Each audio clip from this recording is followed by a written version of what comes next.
Any profession, you like to challenge yourself. You like to get to what you maybe is the pinnacle or what you perceive as the pinnacle of the profession. And the National Football League is where certainly the best football in the world is played. I've been really blessed the last several years to be in the Southeastern Conference, which, you know, maybe I'm a little biased, but I think it's the best football in college football. But obviously you like to test yourself. Recruiting is such a big part in college, whereas here it's more about drafting. There's a little, I guess, recruiting element when it comes to free agency or whatever you say, but for the most part, you know, that's probably the biggest difference. When you have a day off, you're not playing with your phone all day long with recruits, you're playing with your children, you know, which is a big difference. Coaching's teaching.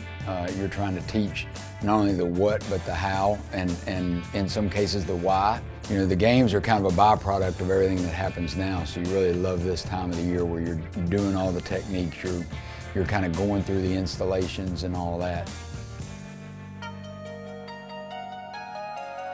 I'm really blessed to be in a room with the tight ends there that are a group of guys that I really look at as true professionals. They know, you know, the veteran guys are here because they know how to be pros, quite frankly.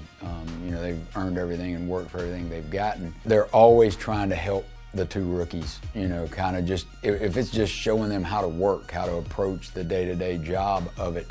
Obviously, they're going to be, you know, fighting for playing time, all those different dynamics that are involved, but right now, I mean, it's a really quality room of guys trying to just get better every day. Oh, touchdown, Lance Kendricks. I think his opportunities to step up, I think he can see all those just in the way the offense is developing, and, you know, a little bit of an underappreciated skill set for what he is. He's a tremendous blocker at the point of attack, but I think probably a little bit of an underrated receiver. Here we go. Win on three. 1, 2, 3. I think he understands kind of where he fits on this team. You know, within the offense, within the kicking game, shows up to work every day, and it's important to him and studies away from our time with him, and I perceive one of the top leaders on the team. The Los Angeles Rams select Tyler Higbee. He's a big man. I think that's the first reaction everybody has when they see him, you know, the other players, anybody like that.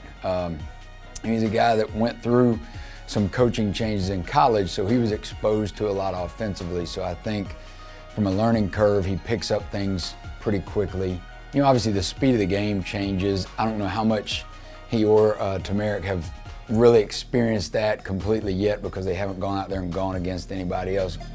Los Angeles Rams select Temmarick Hemingway. Again, trying to learn how to be more of a point of attack blocker. He's come a long way in a couple weeks. You know, if you go back, and that's what you try to encourage him with. If he gets discouraged a little bit over the way he might look compared to, again, Lance or Corey or somebody like that in a drill. But the big thing is just embracing the opportunity. Everybody's kind of defining their role right now within this offense. The people who show themselves to be dependable on the field and practice are going to be the ones who are going to get rewarded in the game.